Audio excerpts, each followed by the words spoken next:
What? I'm not leaving yet.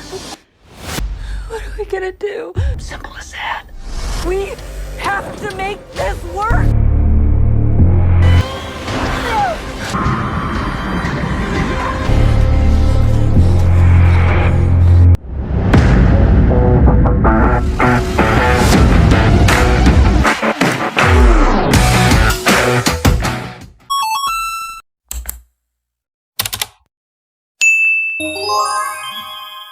Halo Sobat Alur Cerita, dimanapun berada, semoga kalian sehat selalu ya. Untuk menemani waktu santai kalian, kali ini kita akan membahas salah satu film terbaik tahun ini.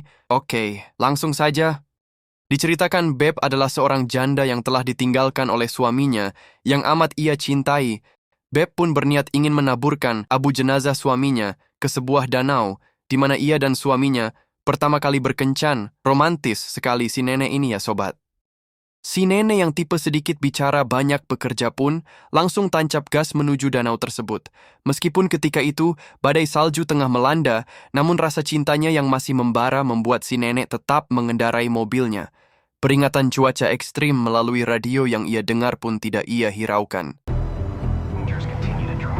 Further northwest in Brainerd, we'll be seeing conditions are likely throughout northern Minnesota with winds gusting up to 60 drivers to stay off the roads.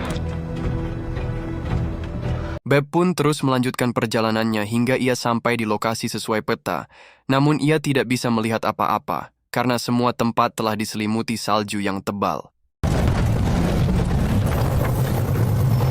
Di saat Beb sedang menduga-duga lokasi persis danau, ia mendengar suara seperti seseorang yang sedang membelah kayu. Tanpa berpikir lama, si nenek ini pun langsung menuju suara tersebut, di mana ternyata terdapat sebuah rumah. Beb juga melihat seorang pria yang sedang membelah kayu. Beb pun bertanya pada pria bernama Kemo. Kemo yang terlihat sedikit terkejut dengan kehadiran Beb. Kemo lantas menunjukkan lokasi keberadaan Danau Hilda yang dituju oleh Beb. Excuse me? Beb pun akhirnya pergi ke Danau Hilda. Meski sebelumnya ia bertanya pada Kemo tentang bercak darah segar dan sebuah senjata yang sempat ia lihat. Namun Kemo menjelaskan jika itu adalah darah dari hewan buas.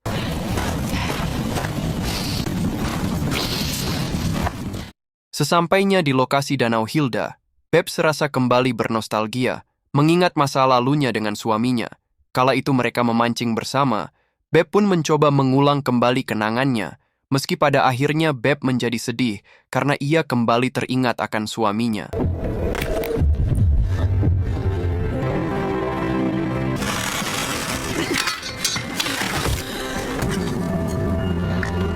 Nope, other way.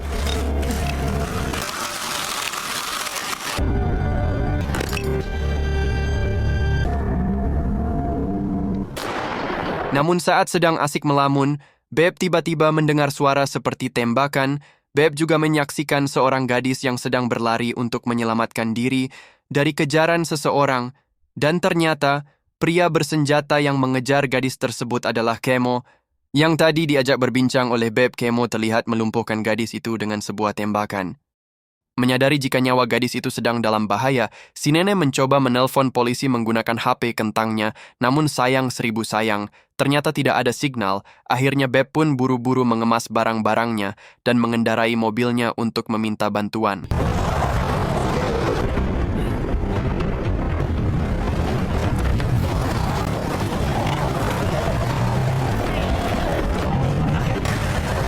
Sialnya ban mobil si nenek terperosok, dan semakin digas justru semakin terbenam. Beb pun akhirnya turun untuk membantu si gadis yang tengah dalam bahaya itu.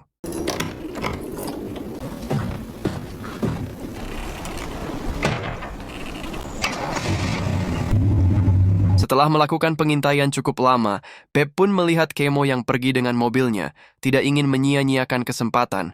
Beb pun bergegas mengecek ke dalam rumah untuk menemukan si gadis.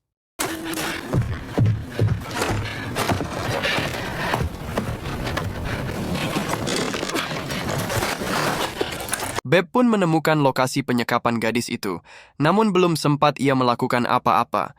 Tiba-tiba saja, Beb mendengar Kemo yang kembali datang.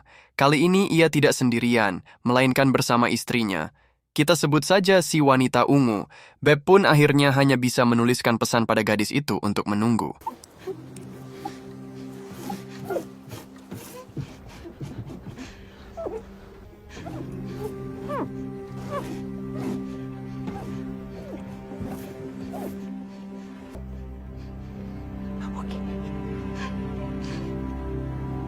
Beb yang awalnya berkunjung ke danau itu hanya untuk sekedar mengenang masa-masa indah dengan suaminya. Namun kini ia menyadari bahwa ia menjadi satu-satunya harapan bagi remaja yang sedang disandera itu.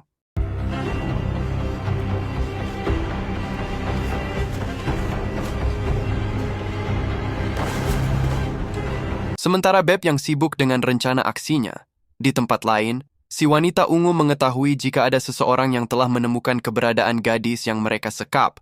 Si wanita ungu yang panik pun menginterogasi suaminya. Kemo menjawab jika sebelumnya ada wanita tua yang datang ke rumah itu. Si wanita ungu lantas mengajak Kemo untuk mengejar Beb. Sesuai dengan keterangan Kemo, jika Beb bertujuan pergi ke danau, mereka pun akhirnya tiba di danau itu. Dari kejauhan mereka melihat kabin portable, si wanita ungu yakin jika Beb pasti ada di dalam. Ia pun menyuruh Kemo untuk mengecek ke dalam. Namun ternyata, Beb adalah wanita yang cerdas. Ia sengaja memasang kabin itu sebagai pancingan. Sebenarnya ia telah membuat ranjau berupa kolam air es.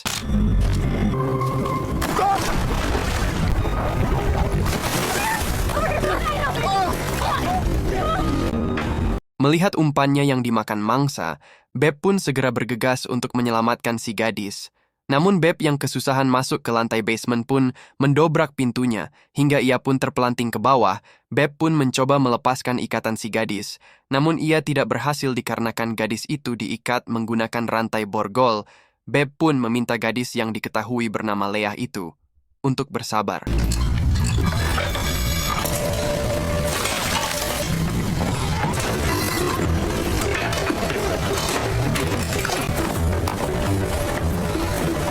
Sementara Beb membasahi semua benda yang bisa dipakai untuk menghangatkan tubuh. Itu ia lakukan karena ia tahu jika saat ini Kemo sedang kedinginan setelah tercebur ke danau, sudah pasti mereka akan kembali untuk mengganti baju. Sungguh jenius sekali si nenek tua ini ya sobat. Setelah beres, Beb keluar untuk mencari benda yang bisa ia gunakan untuk membuka ikatan pada Leah. Namun sayang tiba-tiba sebuah tembakan mengarah padanya. Dan hal itu dilakukan oleh si wanita ungu. Beb pun terpaksa berlari untuk menyelamatkan diri. Beruntung ia pun berhasil kabur.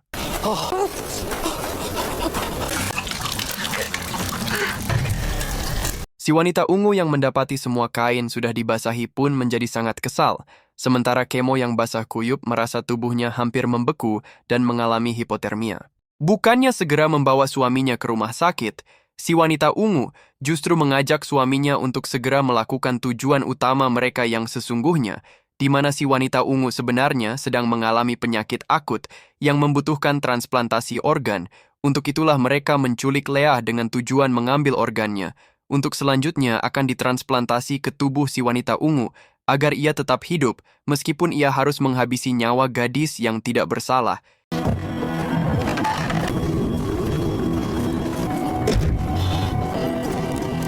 Saat Beb kembali ke rumah itu, ia tidak lagi menemukan Leah. Sebelum kembali mencari keberadaan Leah, Beb pun berusaha mengobati luka akibat tembakan si wanita ungu. Selanjutnya ia mencoba mendapatkan bantuan melalui sambungan komunikasi dari mobil Kemo.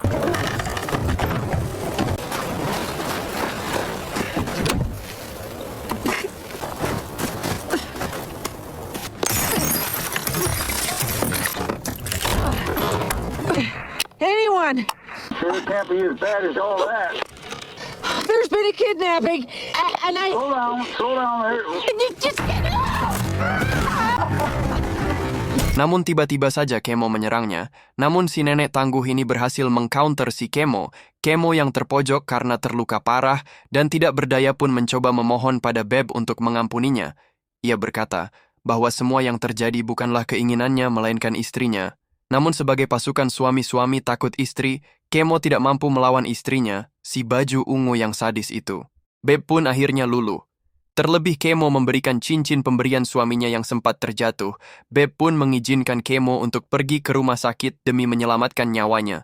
Sebelum pergi, Kemo menyerahkan semua sisa peluru yang ia miliki sebagai tambahan damage untuk melawan si wanita ungu.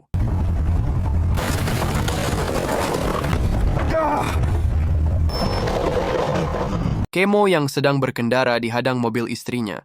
Kemo yang memohon agar istrinya mengizinkannya untuk pergi ke rumah sakit, namun si wanita ungu ingin agar proses transplantasi organ leah ke tubuhnya dilakukan terlebih dahulu. Kemo berkata bahwa ia tidak menyetujui hal itu dikarenakan mereka harus mengorbankan nyawa gadis yang tak bersalah. Mendengar hal itu, si wanita ungu pun kalap dan menghabisi suaminya. Come on, you stinker. Oh, jeez, you stupid. Di tempat lain, Beb sengaja membakar mobil untuk memberi sinyal darurat pada siapa saja yang melintas di lokasi itu. Benar saja tidak berapa lama, sebuah kendaraan pun terlihat bergerak ke arah situ. Beb langsung menemui dua pria yang datang itu dan menceritakan apa yang terjadi. Kedua pria yang kelihatan gagah perkasa itu pun mencoba membantu. Setibanya di lokasi, Beb disuruh menunggu di dalam mobil, sementara dua pria itu turun untuk mengecek keadaan. Beb sebelumnya mengingatkan, jika wanita yang akan mereka hadapi adalah wanita sadis, ia meminta agar mereka berhati-hati. Baru beberapa langkah kedua pria itu berjalan, mereka langsung tumbang setelah mendapatkan serangan dari si wanita ungu. Ternyata kedua pria itu cuma menang skin doang ya sobat.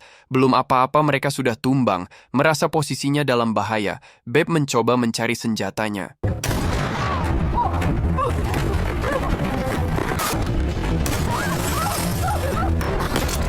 Adu mekanik 1-by-1 antara Beb dan si wanita ungu pun berlangsung dengan skor 1-0 untuk si wanita ungu.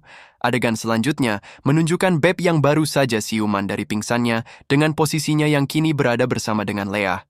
Meski kini mereka berdua bekerja sama dengan berbagai cara untuk meloloskan diri dari sekapan si wanita ungu, namun selalu gagal hingga adegan selanjutnya memperlihatkan Beb dan Leah yang berjalan ke arah danau, di mana si wanita ungu telah memasang tenda yang berisi peralatan lengkap untuk pembedahan. Tanpa basa-basi, si wanita ungu pun memerintahkan Beb untuk mengikat Leah di atas tempat tidur. Leah yang ketakutan dan kehilangan harapan hanya bisa menangis, sementara Beb, si nenek tangguh yang anti putus asa, tetap berusaha diam-diam melonggarkan ikatan Leah di bagian bawah. I don't need your fucking advice, lady.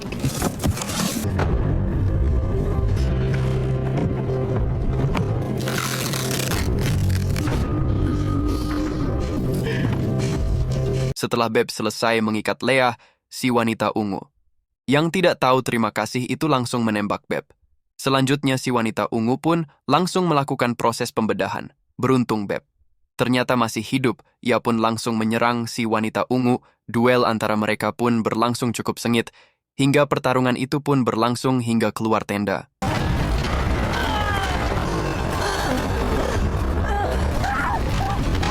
Sementara Leah yang berhasil keluar dari dalam tenda yang hampir sepenuhnya terbakar itu pun mencoba berlari untuk membantu Beb yang akan dimasukkan si wanita ungu ke dalam danau. Namun Leah terlambat. Si wanita ungu telah berhasil mendorong Beb ke dalam danau.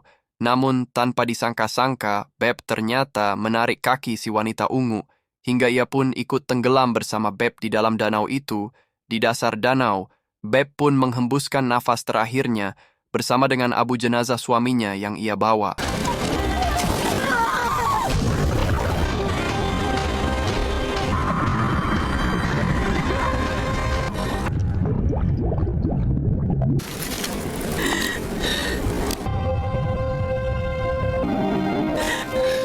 Leah pun hanya bisa menangis meratapi kepergian Beb, si wanita tangguh yang mempertaruhkan nyawanya sendiri demi menyelamatkan dirinya. Terlebih ketika ia tahu bahwa tujuan Beb ke danau ini hanya untuk menaburkan abu jenazah suaminya. Namun kini Beb benar-benar ikut pergi bersama dengan abu suaminya itu. Leah yang selamat pun hanya bisa menangis terseduh-seduh dan film pun berakhir. Oke sobat, Demikian alur cerita film kita kali ini, semoga kalian suka. Mohon maaf jika ada kesalahan kata. Sampai jumpa di konten kita selanjutnya. Wassalamualaikum warahmatullahi wabarakatuh.